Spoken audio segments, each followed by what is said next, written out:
बिस्मिल्लाहिर्रहमानिर्रहीम। अस्सलाम वालेकुम दोस्तों, एक नई वीडियो के साथ हाजिर हैं। चलो अपनी वीडियो स्टार्ट करते हैं। रशियन नेवी के जो कमांडर हैं उनका कहना यह है कि ये जो बोराई क्लास के बैलिस्टिक मिसाइल सबमरीन है ये रशियन नेवी की बैकबोन है और अगले आने वाले 30 से 40 साल तक ये सबमरीन न्यूक्लियर डेटरेंट जो है वो रशिया को प्रोवाइड करेगी। बेसिकली ये जो बोराई क्लास की सबमरीन हैं, SSBNs हैं, ये पुरानी डेल्टा 4 सबमरीन को जो है वो रिप्लेस कर रही हैं। ये डेल्टा 4 सबमरीन अब काफी ज्यादा जो है वो कह लें कि पुरानी हो चुकी हुई हैं और इन सबमरीन का जो प्राइमरी काम था वो अब इन बोराई क्लास के सबमरीन ने जो है वो अडेप्ट कर लिया हुआ है, ओवरटेक कर लिया हुआ है। रशिया इस वक्त एक नई क्लास की सबमरीन के ऊपर भी काम कर रहा है और बताया जाता है कि इन बोराई क्लास के सबमरीन का जितना भी लाइफ स्पैन है 30 से 40 साल तक, उसके कंप्लीट होने तक नई सबमरीन जो है वो तैयार कर ली जाएगी। और इस तरह से जैसे ही ये बोराई क्लास के सबमरीन्स रिटायर होंगी, रशिया एक नई क्लास की SSBN सबमरीन जो है वो इंट्रोड्यूस करवा देगा। इस नई सबमरीन के बारे में बताया गया है कि ये ऑटोनोमस अंडर वाटर व्हीकल्स के साथ आएगी,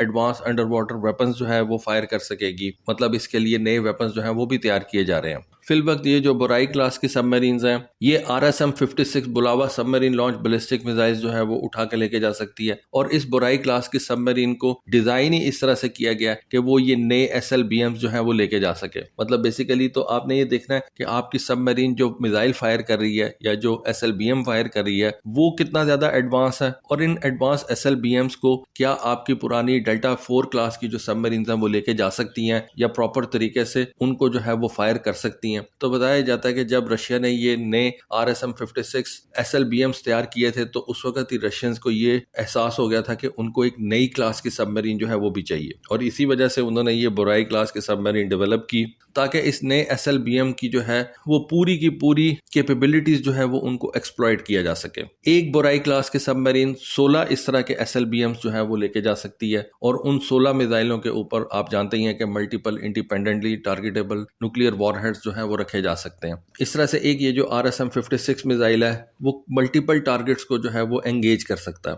इस RSM-56 बुलावा सबमरीन लॉन्च बैलिस्टिक मिसाइल के अंदर रशियंस ने मुख्तलिफ किस्म के डिकॉयज जो है वो छुपाए हुए हैं, पेनिट्रेशन एड्स जो है वो रखे हुए हैं ताकि इन मिसाइलों को दुश्मन हवा के अंदर जो है वो इंटरसेप्ट ना कर सके और इन मिसाइलों के जो वॉरहेड्स हैं वो अपने टारगेट के ऊपर 100% जाके लगे। क्योंकि ये जो SSBNs होती हैं आप जानते ही हैं कि ये सेकंड स्ट्राइक मशीन्स होती हैं या कह लें कि सेकंड स्ट्राइक वेपनरी होती है और ये आपका सबसे बेहतरीन डेटरेंट होता है। तो इनके ऊपर आप जो है वो कॉम्प्रोमाइज नहीं कर सकते कि क्या इनका जो वेपन है वो टारगेट के ऊपर हिट करेगा या नहीं करेगा। आपको ऐसा SLBM बनाना होता है, फिर उसके ऊपर ऐसे वॉरहेड्स जो है वो लगाने होते हैं, ऐसे डिकॉयज उनके अंदर डालने होते हैं कि आप अपने टारगेट को 100% जाके हिट करें, तभी आपका एडवर्सरी जो है वो आपके ऊपर न्यूक्लियर हमले से बाज रहेगा। वरना अगर आपके एडवर्सरी को ये पता लग जाए कि वो आपके इन मिसाइलों को इंटरसेप्ट कर सकता है तो वो फिर पहला स्टेप भी लेगा और आपके ऊपर फर्स्ट स्ट्राइक जो है वो भी कर देगा। उसको पता होगा कि वो फर्स्ट स्ट्राइक में आपके जो बॉम्बर्स हैं या आपके जो ग्राउंड बेस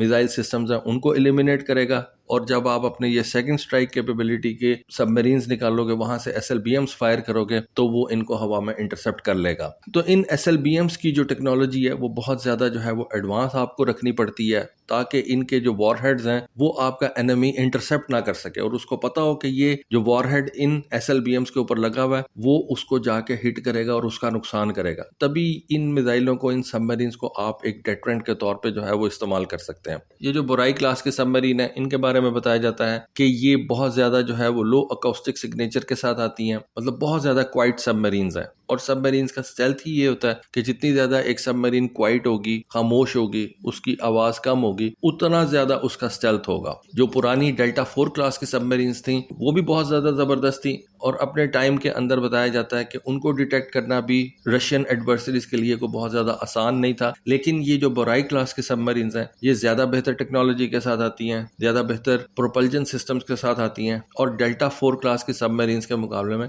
ज्यादा क्वाइट है। मैं आपको हमेशा ही बताया कि रशिया ने सोवियत यूनियन के टूट जाने के बाद ज्यादा जो पैसा इन्वेस्ट किया ना वो अपनी सबमरीन्स में किया ताकि जितना भी रशिया बच चुका है, मतलब सोवियत यूनियन टूटा तो जो भी रशिया बचा उसको रशिया मजीद टूटने से बचाए और उसको मजीद टूटने से बचाने के लिए रशिया को एक बेहतरीन सेकंड स्ट्राइक सबमरीन फ्लीट की जरूरत थी और वही रशिया ने डेवलप किया ताकि अपने एडवर्सरी के ऊपर एक धाक बिठा सके और रशिया का जो एडवर्सरी है वो न्यूक्लियर ब्लैकमेल जो है वो रशिया को ना कर सके कि जी हम आपके ऊपर ये न्यूक्लियर हमला कर देंगे। उस ब्लैकमेलिंग को रोकने के लिए रशियंस ने एक जबरदस्त किस्म की सबमरीन फोर्स तैयार की, जिसके अंदर नई सबमरीन इंडक्ट की गई, जिनकी खास बात यह थी कि वो बहुत ज्यादा क्वाइट थी। उनके ऊपर बड़ा जबरदस्त किस्म का नया SLBM जो है वो रखा गया, और इस तरह से रशिया की जो सेकंड स्ट्राइक कैपेबिलिटी है उसको एनहेंस किया गया, उसको बढ़ाया गया। और ये जो बुराई क्लास की सबमरीन्स हैं, ये रशिया का मोस्ट इंपॉर्टेंट अपग्रेड समझा जाता है उसके जो सी बेस्ड न्यूक्लियर डेटरेंट है उसके हवाले से, और खास तौर पर सोवियत यूनियन के कोलैप्स के बाद। पहली बुराई क्लास की सबमरीन 2013 के अंदर रशियन नेवी के हवाले की गई, और समझा यह जाता है कि ये तकरीबन 10 साल जो है वो सबमरीन लेट हो गई थी, और उसकी रीजन रशिया के फाइनेंशियल प्रॉब्लम्स थे, इंडस्ट्रियल डिफिकल्टीज थी, जो कि उसको लेट 90s और अर्ली 2000 के अंदर जो है वो फेस करने पड़े। अब रिसेंटली रशिया ने जुलाई 2025 के अंदर एक बुराई क्लास की नई सबमरीन जो है वो इंडक्ट की है। ये ओवरऑल 8वीं बुराई क्लास की सबमरीन है जो रशियन नेवी के हवाले की गई है, और 5वीं आप कह लें कि इम्प्रूव बुराई ए क्लास का वेरिएंट जो है वो ये नई सबमरीन समझा जाता है। बेसिकली इस बुराई क्लास के सबमरीन को रशिया ने लेटर ऑन इम्प्रूव भी किया था, और उसका एक एडवांस वेरिएंट बुराई ए के नाम से जो है वो इंट्रोड्यूस करवाया था। और इस तरह की 5वीं सबमरीन जो है वो अब जुलाई 2025 में पिछले साल ही रशियन नेवी के हवाले की गई थी। रशिया के प्रेसिडेंट व्लादिमीर पुतिन भी इस बुराई क्लास की सबमरीन्स को रशिया का मोस्ट इंपॉर्टेंट न्यूक्लियर डेटरेंट जो है वो समझते हैं, और किसी भी न्यूक्लियर कॉन्फ्लिक्ट के अंदर रशियन प्रेसिडेंट के ख्याल में ये रशिया का मोस्ट इंपॉर्टेंट एडवांटेज जो है वो कंसीडर किया जाता है। खास तौर पे जब ये सबमरीन आर्कटिक आइस के नीचे जाके ऑपरेट करती है तो वहां पे इसको डिटेक्ट करना जो है वो इंतहाई ज्यादा डिफिकल्ट है। ये बुराई क्लास की सबमरीन्स रशिया ने अपने नॉर्दर्न फ्लीट के हवाले की है, जहां से उसके ये आर्कटिक ऑपरेशन जो है वो परफॉर्म किए जाते हैं। पैसिफिक फ्लीट के हवाले की गई है,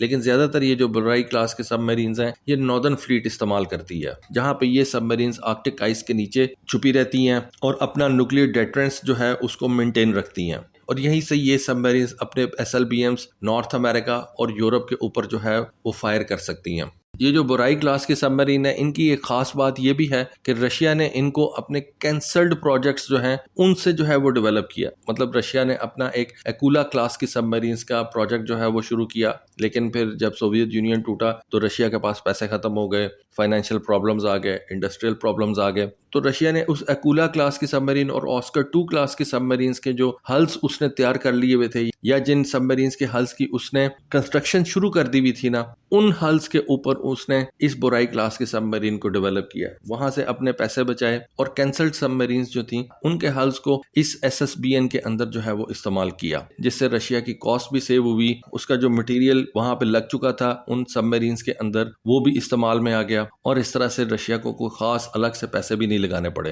ये जो बुराई क्लास का ए वेरिएंट है, यानी कि कह लें एडवांस वेरिएंट है, जो कि बाद में डिजाइन किया गया, उसमें बताया जाता है कि बो को जो है वो रीडिजाइन किया गया था, एडवांस सोनार सिस्टम जो है वो उसमें इंस्टॉल किए गए थे, मजीद क्वाइटर प्रोपल्जन सिस्टम जो है वो लगाया गया था, ओवरऑल सबमरीन के अंदर जो वाइब्रेशन थी उनको रिड्यूस किया गया था, और कॉम्बैट मैनेजमेंट सिस्टम जो है उसको बेहतर बनाया गया था, क्रू की अकोमोडेशन को भी बेहतर किया गया था, और ओवरऑल हाइड्रोडायनामिक एफिशिएंसी जो है वो इस सबमरीन की अंडर वाटर इंप्रूव की गई थी। ये जो बुराई क्लास की सबमरीन है ये रशिया की न्यूक्लियर ट्राइएड का एक इंपॉर्टेंट जुज है। रशिया के न्यूक्लियर ट्राइएड के अंदर उसके लॉन्ग रेंज वाले ICBMs भी हैं, स्ट्रेटेजिक बॉम्बर्स भी हैं, और ये बुराई क्लास की सेकंड स्ट्राइक कैपेबल सबमरीन भी है। और ये बुराई क्लास के सबमरीन रशिया को स्टेल्थी लॉन्ग एंड्योरेंस पेट्रोल वाली एक सबमरीन जो है वो प्रोवाइड करती है, जो कि न्यूक्लियर मिसाइल कैरी कर सकती है और न्यूक्लियर स्ट्राइक्स जो है वो कंडक्ट कर सकती है। तो ये बुराई क्लास की सबमरीन्स के ऊपर एक छोटी सी इन्फॉर्मेशन थी, सोचा आपके साथ शेयर करूं। होपफुली आपको आज की वीडियो, आज की इन्फॉर्मेशन पसंद आई होगी। कमेंट सेक्शन में अपनी राय से जरूर आगाह कीजिएगा। आज के लिए बस इतना ही। Thank you. Allah Hafiz.